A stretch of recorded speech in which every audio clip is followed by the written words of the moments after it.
આપણે જાણીએ છીએ એવી રીતે જાન્યુઆરી અને ફેબ્રુઆરી મહિનામાં આણંદ તાલુકા અને ઉમરેઠ તાલુકાના તમામ વિદ્યાર્થી મિત્રો દ્વારા વેસ્ટ પ્લાસ્ટિક બોટલ કલેક્ટ કરવામાં આવી હતી. તેનો ઉપયોગ કરીને આજે આપણે રાજનગર પ્રાથમિક શાળાનામાં કમ્પાઉન્ડ વોલનું નિર્માણ કરવામાં આવેલું છે. આપણે જોઈ શકીએ છીએ કે આ જે વેસ્ટ પ્લાસ્ટિક બોટલ હતો એનો ઉપયોગ કરીને ખૂબ સરસ કમ્પાઉન્ડ વોલ બની છે. પરંતુ એનો મુખ્ય ઉદ્દેશ બાળકોમાં પ્લાસ્ટિક પ્રદૂષણને લઈને જાગૃતિ આવે અને પ્લાસ્ટિક સામેની જે વોર છે તેમાં તમામ લોકો જોડાય તે માટેનો છે. Thank you.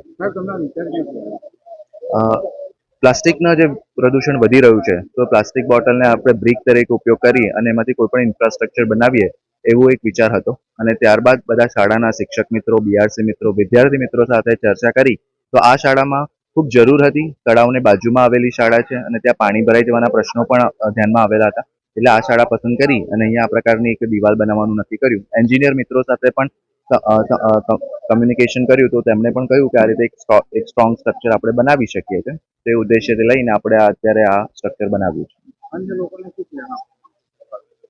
પ્લાસ્ટિકનું પ્રદૂષણ એ આપણા માટે હું માનું છું કે સૌથી મોટું ચેલેન્જ છે અને ખૂબ ભયાનક રૂપ લઈ લીધું છે.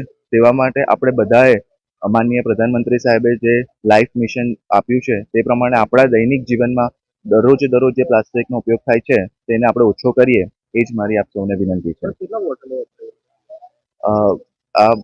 સમગ્ર પ્રક્રિયામાં માન્ય કલેક્ટર સાહેબના માર્ગદર્શન હેઠળ જે બાળકોએ પ્લાસ્ટિક બોટલ કલેક્ટ કરી છે તેમાં લગભગ અત્યારે 15,000 જેટલી પ્લાસ્ટિકની બોટલનો ઉપયોગ કરીને આ વોલ બનાવવામાં આવી છે.